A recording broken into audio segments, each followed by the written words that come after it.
किसी बस्ती से आता है हज के लिए, वो उम्रा करने के बाद एहराम खोल देता है, फिर दोबारा हज का एहराम बांधता है, दरमियान में उसके लिए आज़ादी है, उस पर पाबंदियां लागू नहीं होती। पाबंदी लगा दी, हज तमत्तो नहीं कर सकेंगे। बेटा उठता है, वो ऐलान करता है, लोगों बतलाओ, अमरू अभी युत्तबहू अम अमरू रसूलिल्लाह, मेरा बाप है, खलीफा वक्त है कि जिसके डर से रूम और ईरान के अंदर सिलसिले बरपा है, लेकिन नबी की इजाजत है हज तमत्तो की। मेरा बाप पाबंदी लगाने वाला कौन होता है? नबी के मुकाबले में सहाबी की बात आई है, कहा लोगों बतलाओ, अमरू अभी युत्तबहू अम अमरू रसूलिल्लाह, मेरे बाप की बात चलेगी या रसूलुल्लाह की बात चलेगी? नबी के मुकाबले में किसी की बात हुज्जत नहीं हो सकती। अगर नबी मूसा भी आ जाएं, वो भी आकर बात करें, तो नबी कायनात के मुकाबले में उनकी बात भी हुज्जत नहीं है। और अल्लाह ताला ने कुरान मजीद के अंदर बड़ी वाज़ेह बात कही कि आज बास लोग जब उनके सामने अल्लाह और उसके रसूल की बात आती है, वइज़ा क़ील लहुम तालू इला मा अंज़लल्लाहु व इलर रसूल राइतल मुनाफ़िकीना यसुद्दूना अन्का सुदूदा, जब उनको ये बात कही जाती है कि आओ एक अल्लाह की तरफ आ जाओ और रसूल की तरफ आ जाओ, फिर अल्लाह और उसके रसूल से पीछे हटने वाला कौन है? मेरी बात नहीं, रब का कुरान कहता है राइतल मुनाफ़िकीना यसुद्दूना अन्का सुदूदा, जिसके ईमान में कमजोरी है, जो मुनाफिकत के दर्जे पर पहुंचा हुआ है, राइतल मुनाफिकीना यसुद्दूना अन्का सुदूदा, नबी की सुन्नत से, नबी के बात से, नबी के हुक्म से, नबी की इत्तिबा को छोड़ के गैरों के पीछे चलने वाले को रब का कुरान मुनाफिक कहता है। अल्लाह ताला ने कुरान मजीद में वाज़ेह हुक्म दिया, इत्तबिऊ मा उन्ज़िला इलैकुम मिन रब्बिकुम वला तत्तबिऊ मिन दूनिही औलिया, लोगों तुम्हें इत्तिबा के लिए वो चीज है जो रब्बे ज़ुल जलाल ने मा उन्ज़िला इलैकुम मिन रब्बिकुम, आसमान से नाजिल की है, और वो अल्लाह की वही है। रब का कुरान है, नबी की सुन्नत है, दोनों वही की शक्लें हैं। रब का कुरान भी वही है, नबी की सुन्नत भी वही है, और रब के कुरान ने फैसला कर दिया है इत्तबिऊ मा उन्ज़िला इलैकुम मिन रब्बिकुम, सिर्फ वो मानना है जो वही पे मबनी है, वला तत्तबिऊ मिन दूनिही औलिया, इसके अलावा किसी और की इत्तिबा नहीं करनी है।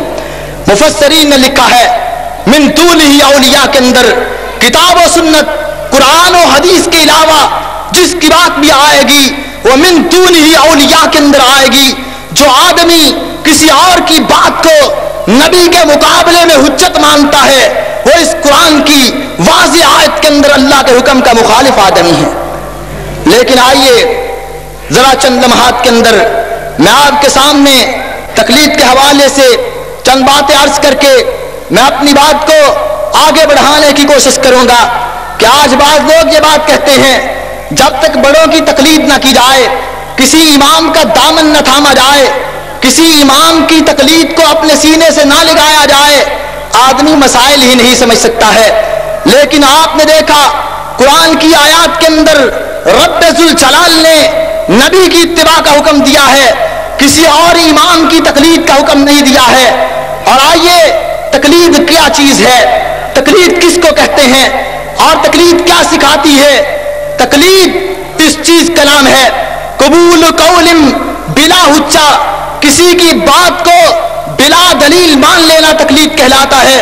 और इस हवाले से बड़ी बड़ी उसूल की किताबों के अंदर ये बात मौजूद है, एक आदमी अगर अपने आप को हनफी कहलाता है तो वो कहता है कि हाज़ल ये मसला मेरे नजदीक वाक़िअ नहीं दी लिअन्नहु अद्दा इलैहि रायु अबी हनीफा था, मैं इस मसले को इसलिए मानता हूँ कि मेरे ईमान ने कहा है, इसलिए नहीं मानता कि रब के कुरान की बात है, नबी के फरमान की बात है, इसलिए नहीं मानेगा, इसलिए मानेगा कि उसके इमाम ने क्या कहा है। इमाम की बात को जिसकी तकलीद करता है, अगर कोई शाफी है वो इमाम शाफी के कौल को हुज्जत समझेगा, कोई मालिकी है वो इमाम मालिक की बात को दलील समझता है, कोई हम्बली है वो इमाम अहमद बिन हम्बल की बात को दलील समझता है। लेकिन जान लेना कि मुकल्लिद के पास दलील नहीं होती, क्योंकि इसका माना यह है अम्मल मुकल्लिदु फमुस्तनदुहु कौलु मुज्तहिदिही, اس کے نزدیک نہ رب کا قرآن دلیل ہوتا ہے نہ نبی کی حدیث دلیل ہوتی ہے، صرف امام کی بات دلیل ہوتی ہے۔ اور یہ مسلم الثبوت معتبر ترین اصول کی کتاب میں سے اس کے صفحہ نمبر 6 پہ اصول لکھا ہوا ہے کہ نہ قرآن دلیل ہے نہ حدیث دلیل ہے، صرف امام کا قول دلیل ہوتا ہے۔ ایک طرف تو یہ بات ہے، لیکن رب کا قرآن کیا کہتا ہے؟ وَلَا تَقْفُ مَا لَيْسَ لَكَ بِهِ عِلْمٌ، اے پیغمبر جس چیز کا علم نہیں ہے اس کی اتباع کی آپ کو بھی اجازت نہیں ہے۔ اور رب ذو جلال نے کہا قُلْ هَاتُوا بُرْهَانَكُمْ إِن كُنتُمْ صَادِقِينَ، اگر سچے ہو تو دلیل لے کے آؤ۔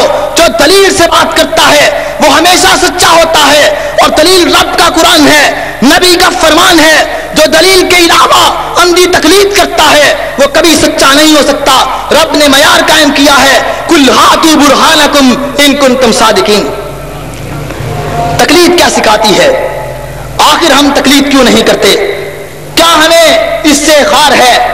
آئیے اس بات کو دیکھیے کہ تقلید انسان کو جاہل بناتی ہے، تقلید انسان کو قرآن و سنت سے دور کرتی ہے، یہ تقلید انسان کو اللہ سے بھی دور کرتی ہے اور نبی کی حدیث سے بھی دور کرتی ہے۔